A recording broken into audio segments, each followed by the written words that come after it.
तो हमने ये मटका इसमें गड़ा दिया है गोबर में। अब इसको 35 से 40 दिन बाद निकालेंगे। निकालने के बाद ये हमारा कीटनाशक कंप्लीट हो जाएगा। तो इसको एक थोड़ी सी सावधानी रखना है, जब इसको निकालें और इसका जो पॉलीथीन बांधी है वो मुंह खोलेंगे तो उस समय अपना जो मुंह है थोड़ा दूर रखें और उसको ऐसे दूर से खोलें, ताकि उसमें से जो गैस बन रही है थोड़ी हानिकारक हो सकती है अगर सीधे हमारे नाक में या मुंह में जाए तो इसलिए उसको सावधानी रखना है। दूसरी बात आती है कि इसका कितना प्रयोग करना है और किन किन चीज़ों में प्रयोग कर सकते हैं। तो इसका प्रयोग जो है सभी फसलों में कर सकते हैं। तो सामान्यतः दो तरह से कीटनाशक का प्रयोग होता है।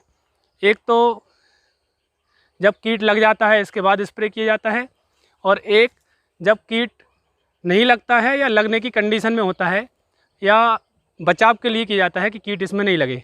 जैसे भिंडी है, मिर्च है, सब्जियों में अधिकांशतः 2 से 3 दिन 4 दिन में छिड़काव किया जाता है ताकि कीट आए ना, और कुछ फसलों में कीट आने के बाद, इल्ली आने के बाद छिड़काव किया जाता है।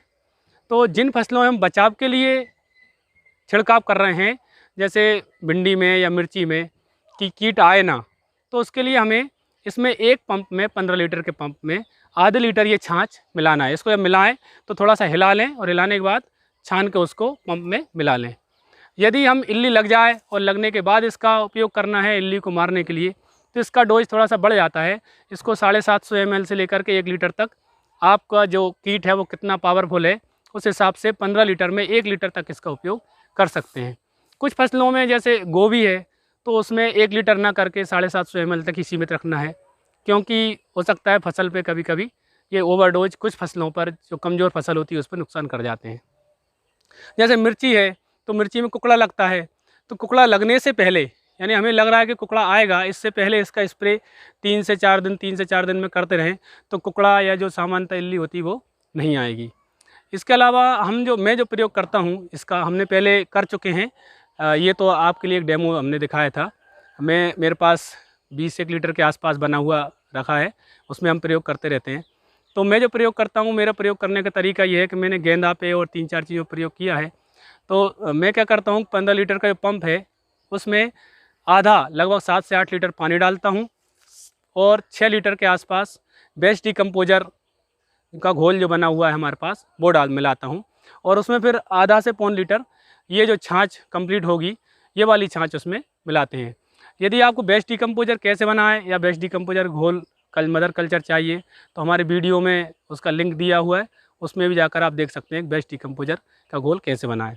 तो बेस्ट डिकम्पोजर का प्लस करने से फ़ायदा ये होता है कि इस जो छाछ की जो कीटनाशक है इससे कोई कीट लगता नहीं है, लगा है तो मर जाता है। दूसरा, उसमें बेस्ट डिकम्पोजर मिलाया है तो पौधों को एक तरह से बूस्टर का काम करता है।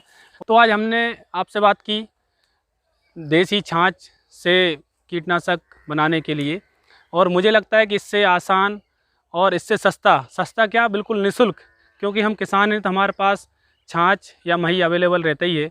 यदि नहीं भी है तो भी गांव में बिल्कुल फ्री, हर गांव में मिलता है, आप कहीं से भी लेकर के और इसको बना सकते हैं, और इस विधि से आप बना करके और अपने खेतों में प्रयोग कर सकते हैं।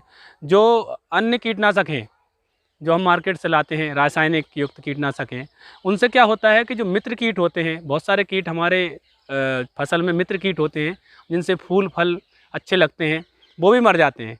लेकिन ये वाला जो कीटनाशक है छाछ का, ये पूर्णतः जैविक है। इस कारण से जो मित्र जीव हैं हमारे खेत में, हमारी फसलों पर, उनको कोई नुकसान नहीं होता है। केवल जो शत्रु जीव हैं, शत्रु कीट हैं, उनका इससे नुकसान होता है और वो पूरी तरह इनसे मर जाते हैं।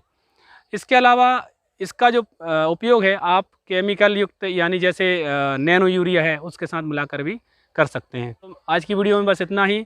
मिलते हैं अगली वीडियो में किसी नए किसान या नई जानकारी के साथ। तब तक के लिए जय श्री राम।